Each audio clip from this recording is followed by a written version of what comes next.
Hello बच्चों, कैसे हैं आप सब लोग। तो बच्चों, आज हम class 11th subject business study chapter number 2 को कंटिन्यू करेंगे।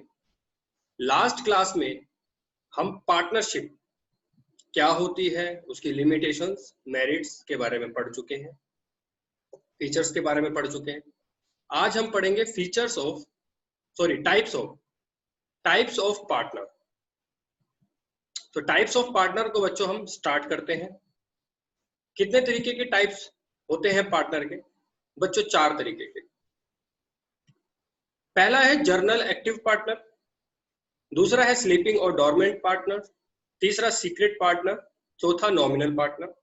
नॉमिनल पार्टनर भी 2 तरीके के होते हैं, एक पार्टनर बाय स्टॉपल्स और एक partner by holding out. Start करते हैं आज की क्लास को।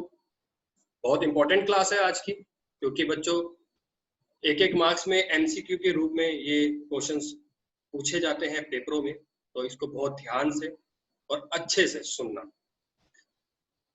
थोड़ा थोड़ा सा डिफरेंस है, ज्यादा डिफरेंस नहीं है, कंफ्यूजन भी हो जाती है बच्चों को, तो इसलिए एक एक वर्ड के साथ अच्छे से ध्यान से समझना। स्टार्ट करते हैं। General active partner, general oblique active partner both are same thing. General partner के बारे में पूछा जाए या एक्टिव पार्टनर के बारे में पूछा जाए तो दोनों एक ही चीज होती है। जैसे जर्नल से और एक्टिव से क्या समझ में आ रहा है?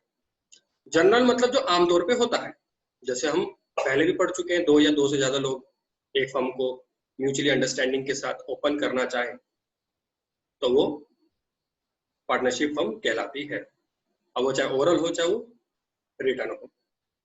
तो जब 2 या 2 से ज्यादा लोग मिलकर आपस में म्यूचुअली अंडरस्टैंड होकर कॉमन मोटिव के लिए एक फर्म खोलते हैं तो वो जर्नल हुआ, ठीक है।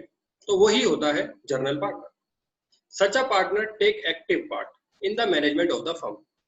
फर्म में जो एक्टिवली काम करे, जो हर एक जितने भी कंपनी के अफेयर्स होते हैं, अफेयर्स से मतलब जितने काम काज होते हैं कंपनी के, उन सब में वो हिस्सा ले सके, उसे कहते हैं एक्टिव पार्टनर। उनकी लायबिलिटी ऑब्वियसली बात है अनलिमिटेड होती है, हम पहले भी पढ़ चुके हैं।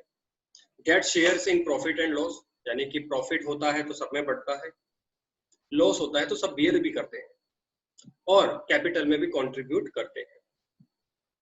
सेकंड, स्लीपिंग पार्टनर और डॉर्मेंट पार्टनर। स्लीपिंग से क्या मतलब समझ में आ रहा है? स्लीपिंग का मतलब सोने से नहीं है। स्लीपिंग का सिंपल सा इसमें अक्षर है, इसमें मतलब है he does not take active part in the management। सिर्फ वो हिस्सा नहीं ले सकता। ऐसा पार्टनर जो मैनेजमेंट में या मैनेजमेंट के किसी भी पार्ट में हिस्सा नहीं ले सकता, उसे बोलते हैं स्लीपिंग पार्टनर।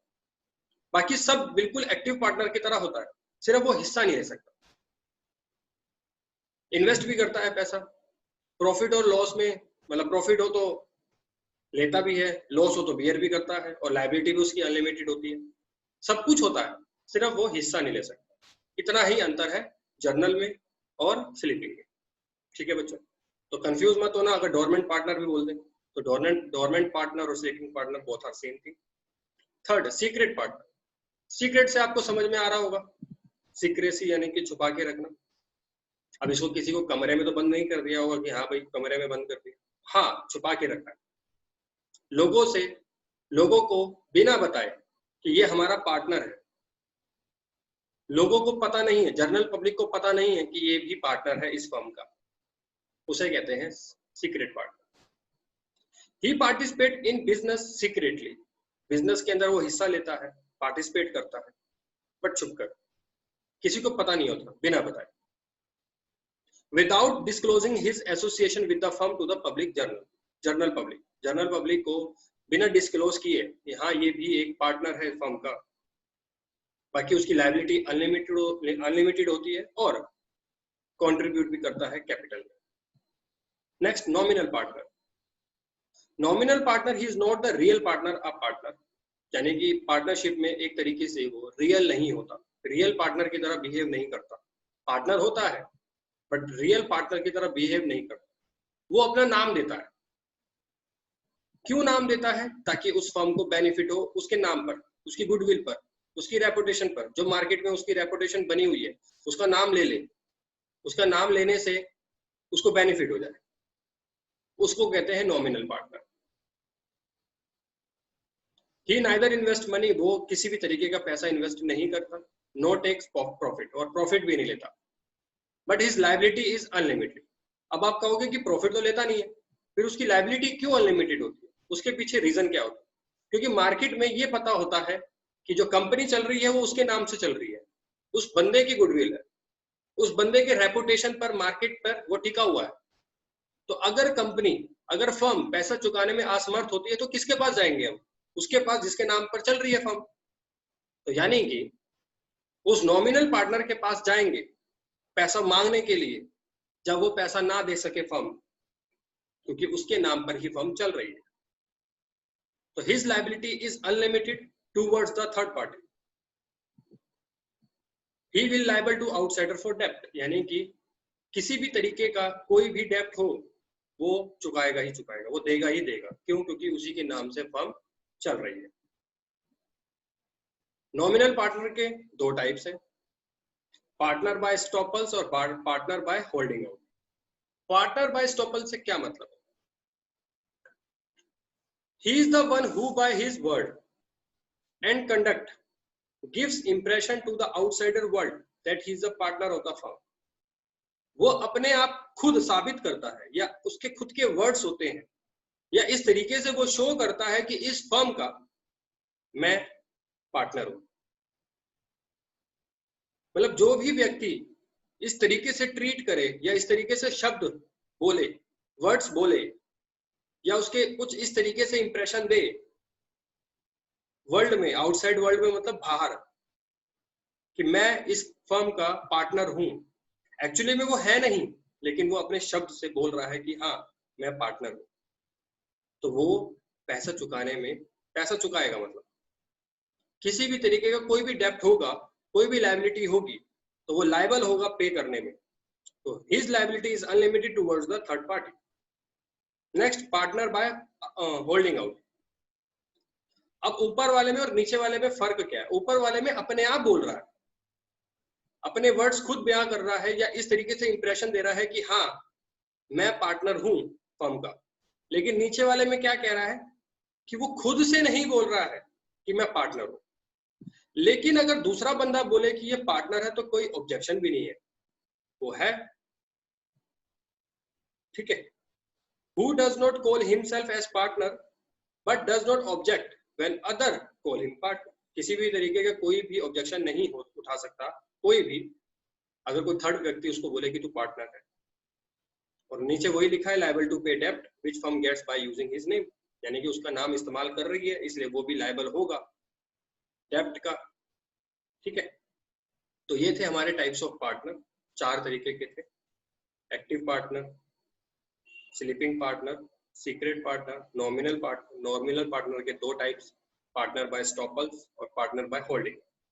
अब हम आगे बढ़ते हैं माइनर एज अ पार्टनर। बच्चों माइनर क्या होता है? जिसने अभी तक अपने 18 साल कंप्लीट नहीं किए वो माइनर है by law. A minor is a person who has not attend the age of 18 years, यानी कि जब जिस भी पर्सन ने अपने 18 साल कंप्लीट नहीं किए हैं वो पर्सन माइनर कहलाता है। Since a minor is not a capable of enlarging into a valid agreement, यानी कि किसी भी वैलिड एग्रीमेंट के अंदर वो पार्टिसिपेट नहीं कर सकता। He cannot become partner of a firm, वो किसी भी फर्म का पार्टनर भी नहीं बन सकता, लेकिन हाँ एडमिट कर सकता है बेनिफिट के लिए फर्म की एग्जिस्टिंग पार्टनर्स के साथ। A minor can be admitted to the benefit of the existing partnership firm with the mutual consent of all the other partners, यानी कि किसी भी तरीके का कोई भी बेनिफिट हो वो औरों की तरह, जैसे कि एग्जिस्टिंग पार्टनरशिप फर्म में, यानी कि पार्टनरशिप फर्म पहले से ही चल रही है और उसके अंदर पहले से ही पार्टनर्स हैं, तो जो उन पार्टनर्स को बेनिफिट होता है वो उस माइनर को भी पार्टनर्स बेनिफिट हो सकता है, उस माइनर को भी बेनिफिट हो सकता है उसी तरीके से जिस तरीके से अदर्स पार्टनर्स को होता है। लेकिन कब? जब और पार्टनर्स म्यूचुअली कंसेंट से, यानी कि अपनी अपनी सहमति से उसको बेनिफिट उठाने का मौका दे। ठीक है बच्चों, बेनिफिट उठाने का मौका दे तो वो उठा सकता है, लेकिन फर्म में किसी भी तरीके का कोई भी लॉस होता है वो बियर नहीं करेगा माइनर।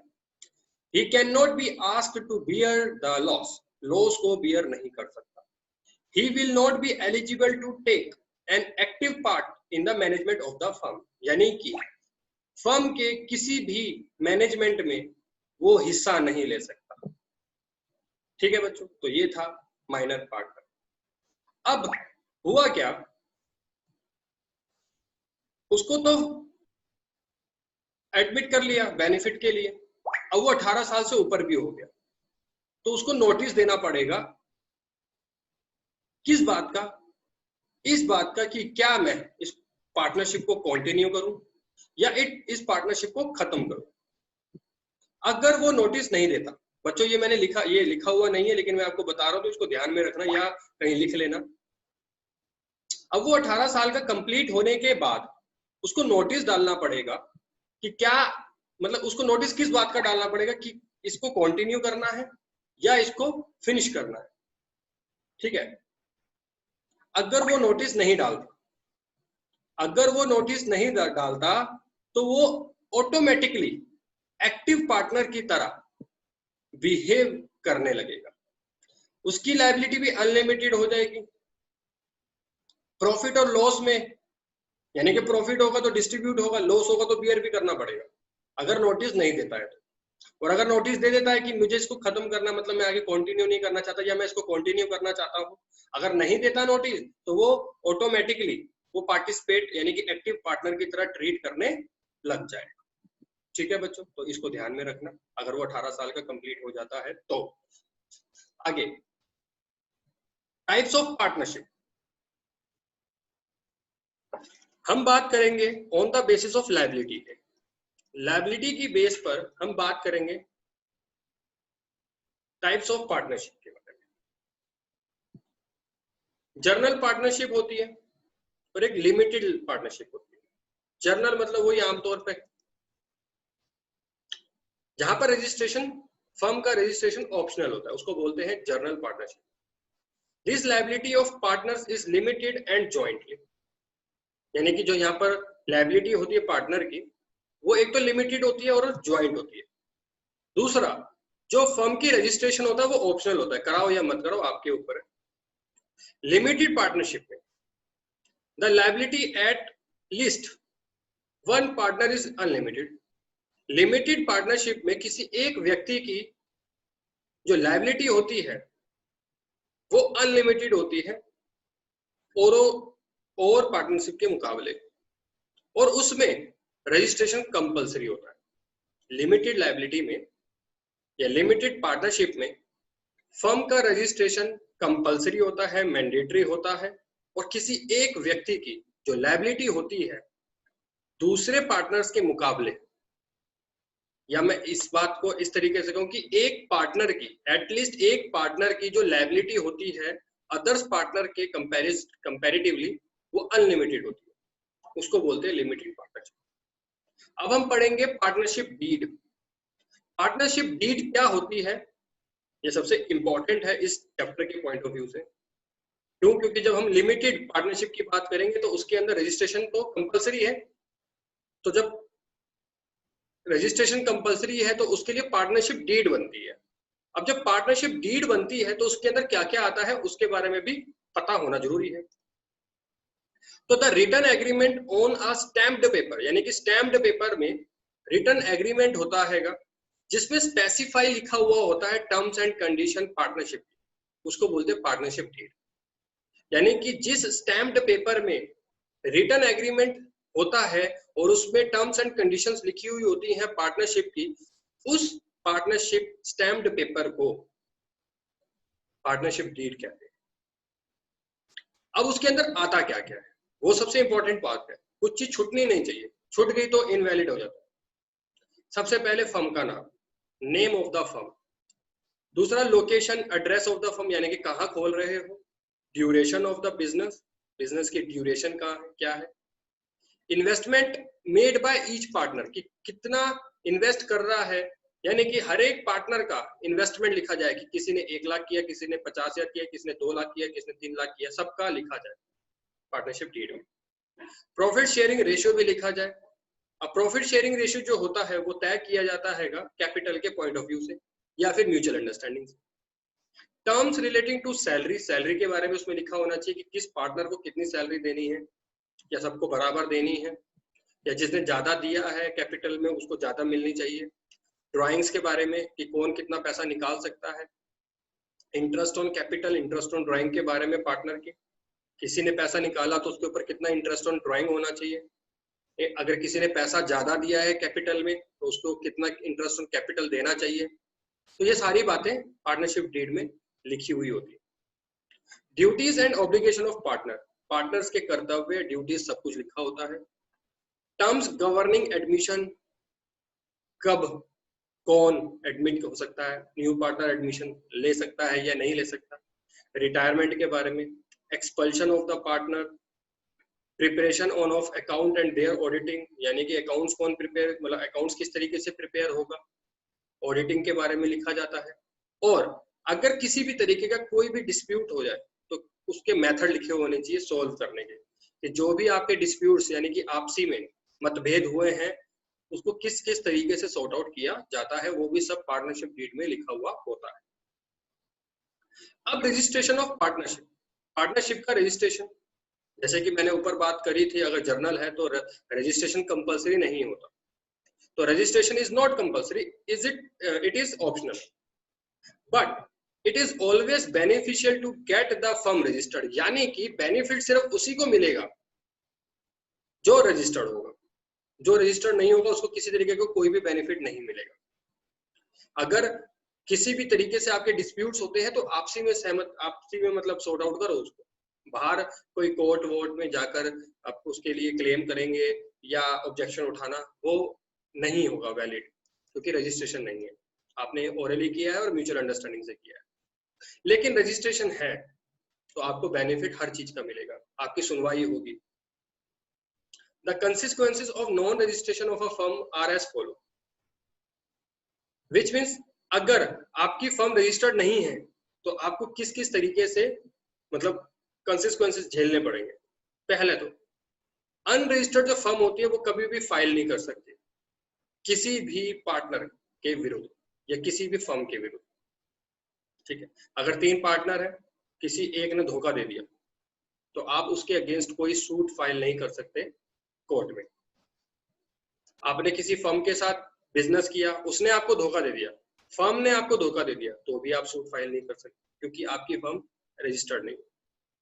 तो आपको अनरजिस्टर्ड की तरह ट्रीट किया जाएगा और आपकी कोई हेल्प नहीं की जाएगी। The firm can not file a suit against the third party, किसी थर्ड पार्टी के अगेंस्ट भी नहीं कर सकता। और the firm can not file a case against it's partner, ये हम ऊपर पढ़ चुके हैं।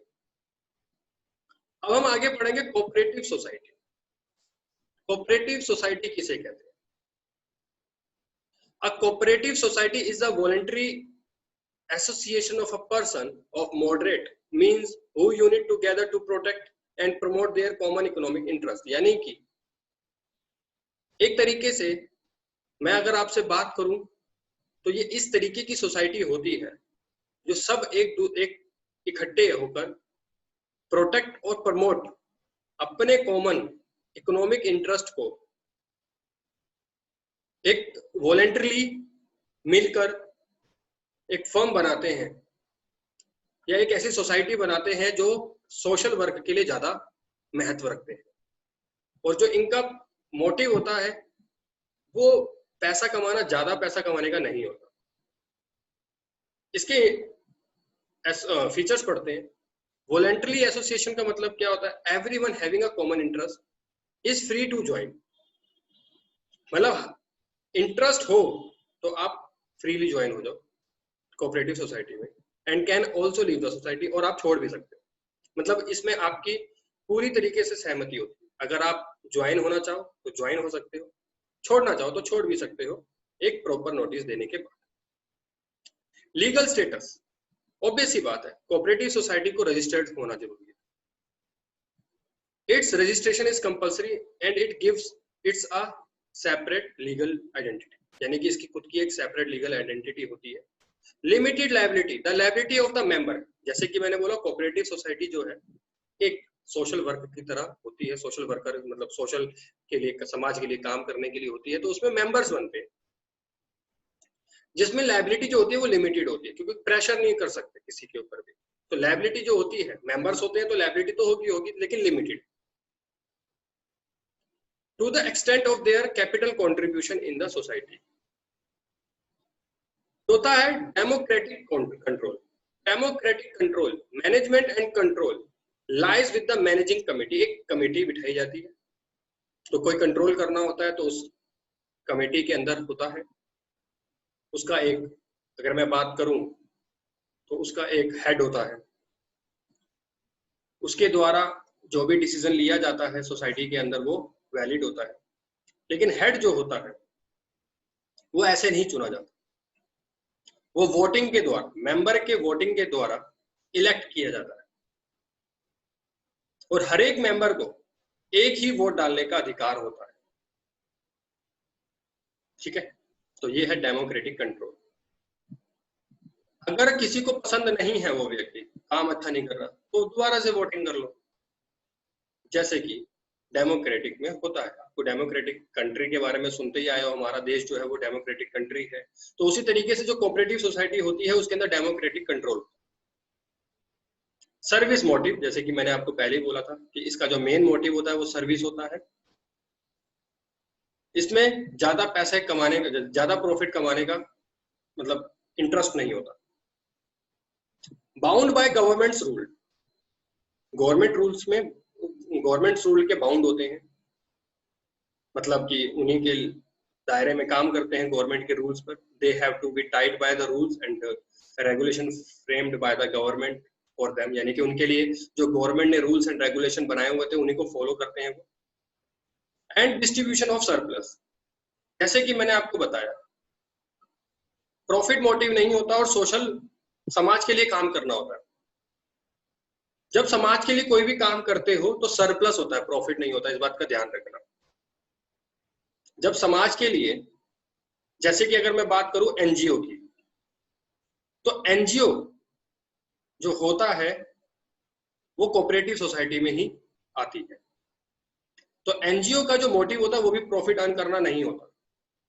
तो जब प्रॉफिट अर्न करना नहीं होता तो वर्ड भी हम प्रॉफिट यूज नहीं करते, उसमें यूज करते हैं सरप्लस। और दूसरा, लॉस वर्ड भी यूज नहीं करते, उसमें वर्ड यूज करते हैं डेफिसिट। ध्यान से सुन लो, कोऑपरेटिव सोसाइटी में प्रॉफिट की जगह सरप्लस और लॉस की जगह deficit.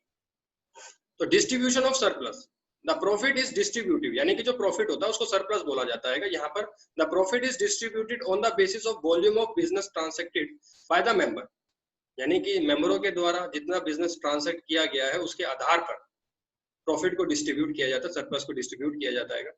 And not on the basis of capital contribution of the member, यानी कि किसने कितना कैपिटल दिया है उसके आधार पर नहीं किया जाता, बिजनेस ट्रांसैक्टेड वॉल्यूम के आधार पर किया जाता है।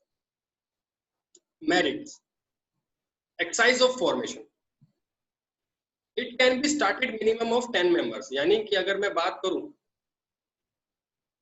कोऑपरेटिव सोसाइटी को खोलने के लिए तो मिनिमम 10 मेंबर चाहिए, और इसको खोलना उतना आसान है, मतलब बहुत आसान है।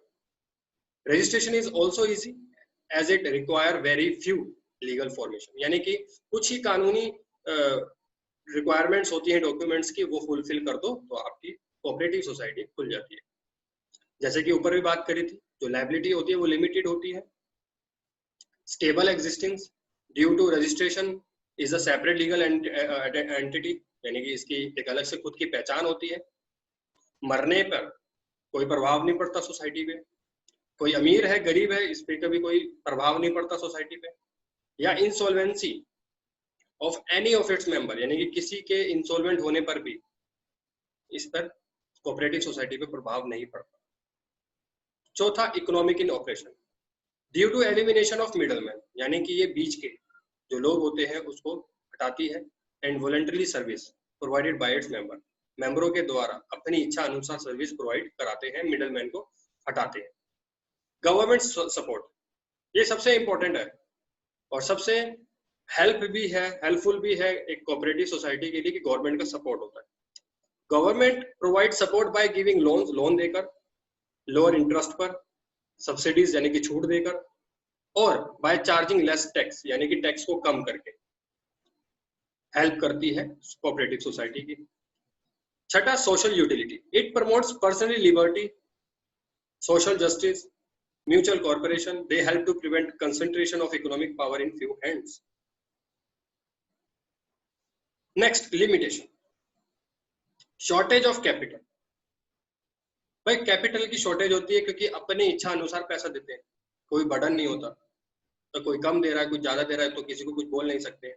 तो it suffer from shortage of capital as it is usually formed by the people with limited means. Inefficient management. बहुत सारे लोग होते हैं तो सबकी अलग अलग राय होती है, तो सारी की सारी जब राय अलग अलग होती है तो मैनेजमेंट भी इनएफिशिएंट रहता है। Cooperative society is managed by the elected member who may not be competent and experienced, तो he can not afford to employ expert and experienced people at higher salary. जैसे कि मैंने आपसे बात करी कि शॉर्टेज ऑफ कैपिटल, पैसा ना होने की वजह से वो एक हायर एक्सपर्ट लोगों को नहीं रख सकते एक हाई सैलरी पर, पैसे शॉर्टेज होते हैं। तो जो लोग हमारे पास होते हैं जिनको उन सब चीजों का ज्ञान नहीं होता, हम इलेक्ट करते हैं, उसको चूज कर लेते हैं बिना ये चीज जाने कि उसको उस चीज के बारे में नॉलेज है या नहीं। तो हमने इलेक्ट तो कर लिया पर्सन देख करके अच्छा है, बट एक्सपीरियंस है उस लाइन का, उस चीज का, उसको ये सब चीजें नहीं देखी जाती। इसलिए जो मैनेजमेंट होती है वो इनएफिशिएंट होती है cooperative society. Lack of motivation, सबके अलग अलग राय होती है, तो कोई मोटिवेट तो करेगा नहीं, तो members are not inclined to put their best efforts as there is no direct link with the efforts and reward, यानी कि यहाँ पर कोई एफर्ट्स देकर कोई रिवॉर्ड भी नहीं मिलता, तो एक मोटिवेशन नहीं मिल पाता। मोटिवेशन ना मिलने की वजह से ही इनएफिशिएंट मैनेजमेंट रहता है। लैक ऑफ सीक्रेसी, बहुत सारे मेंबर होते हैं तो कोई सीक्रेसी तो रहेगी नहीं, एक को बात पता लगी, हो सकता है 10 लोग मतलब 7-8 लोगों ने छुपा ली हो, लेकिन 2 बंदे ऐसे निकल के जिसने बता दिया, तो इसमें एक कॉन्फिडेंस नहीं रहता या इसमें श्योरिटी नहीं रहती कि इन सब चीजों को छुपा के रख सकते हैं। Excessive government control, government control बहुत ज्यादा होता है, तो ये एक एक्सेसिव रूल्स एंड रेगुलेशन के पॉइंट ऑफ व्यू से उसको ऑडिट भी कराना होता है और कॉपीज भी सबमिट करानी पड़ती है, तो ये बर्डन होता है और ये बहुत ज्यादा बर्डन होता है हर साल कराने का। तो ये भी एक खामी है, लिमिटेशंस है, क्योंकि गवर्नमेंट के रूल्स एंड रेगुलेशन बहुत सारे होते हैं इसके ऊपर। Conflict among members, the members are from different section of society with different view point, जैसे कि मैं पहले बता चुका हूँ कि बहुत अलग अलग तरीके के अलग अलग प्रांत के लोग होते हैं जिनके अलग अलग पॉइंट्स होते हैं, अलग अलग व्यूज होते हैं। तो sometimes when some members become rigid and the result is conflict, कभी कभार क्या होता है सबकी राय अलग अलग होती है तो मुश्किल हो जाती है एक राय बनाने में, उसको बोलते हैं कंफ्लिक्ट अमंग मेंबर्स। अब हम बात करेंगे types of cooperative society. Cooperative society कितने तरीके की होती है? एक होती है कंज्यूमर्स कोऑपरेटिव सोसाइटी, एक होती है producer cooperative society. Consumers cooperative society किसे कहते हैं?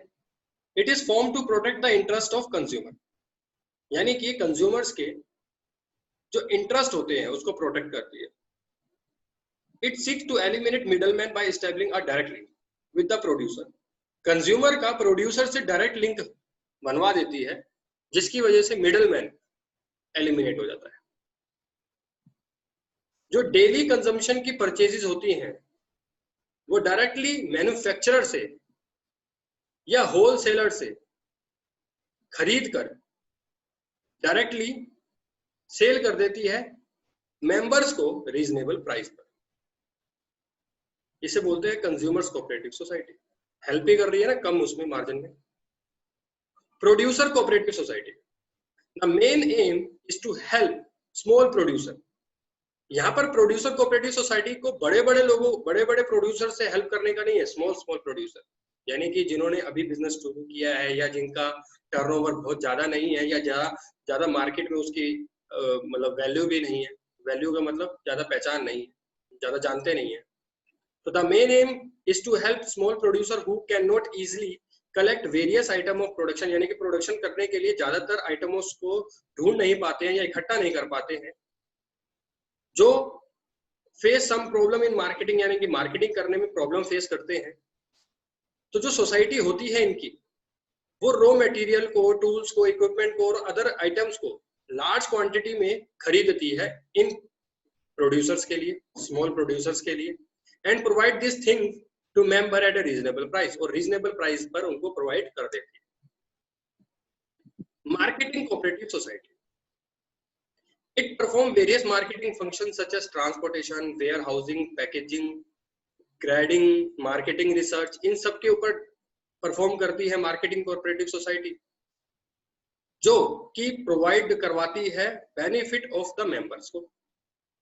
This the production of different member is pooled together and sold by the society at good price, यानी कि ये सब चीजें प्रोवाइड करवाकर मेंबर्स को एक गुड प्राइस पर प्रोवाइड करा देती है। नेक्स्ट पढ़ेंगे फार्मर्स कोऑपरेटिव सोसाइटी, किसानों की। In such society small farmers join together and pool their resources for cultivating their land collectively. Such society provide better quality seeds, यानी कि इस तरीके की जो सोसाइटीज होती है फार्मर्स कोऑपरेटिव सोसाइटी, वो किसानों को एक अच्छे सीड्स की, बीज की, फर्टिलाइजर्स की, मशीनरी की और अदर मॉडर्न टेक्निक्स जो कल्टीवेशन के लिए इस्तेमाल में आती हैं क्रॉप्स को, वो प्रोवाइड कराती है सहूलियत। इट प्रोवाइड देम अपॉर्चुनिटी, एक तरीके से वो अपॉर्चुनिटी भी देती है कि ज्यादा से ज्यादा मात्रा में आप कल्टीवेट कर सको। नेक्स्ट आता है credit cooperative society. Credit cooperative society किसे कहते हैं? Such society protect the member from the exploitations by money lender. जैसे कि आपसे मैं एक बात करूं, किसानों को पैसों की जरूरत होती थी खेती बाड़ी करने के लिए, तो जो उनके आसपास मनी लेंडर होते थे या जमींदार होते थे, वो उनसे कर लेते थे, उधार लेते थे,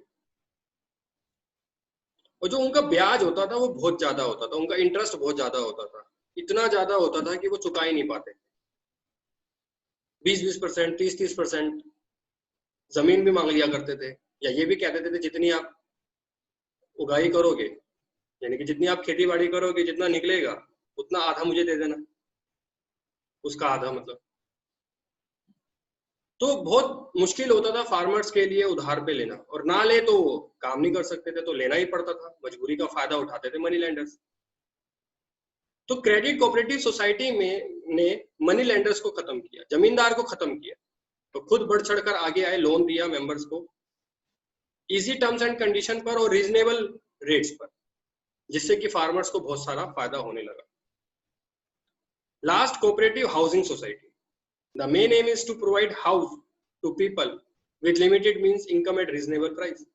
जिनके पास कम पैसा है या जो अफोर्ड नहीं कर सकते अच्छे घर को खरीदने के लिए, या जितना उनके पास इतना पैसा नहीं है कि वो एक थोड़ी सी छोटी सी भी जगह खरीद सके, तो कोऑपरेटिव हाउसिंग सोसाइटी जो है वो बढ़ चढ़कर आई, आगे आई, और ऐसे लोगों को जो अपना घर खरीदने में असमर्थ होते थे, उनको रीजनेबल प्राइस पर घर दिलवाना शुरू किया, हाउस दिलवाना शुरू किया।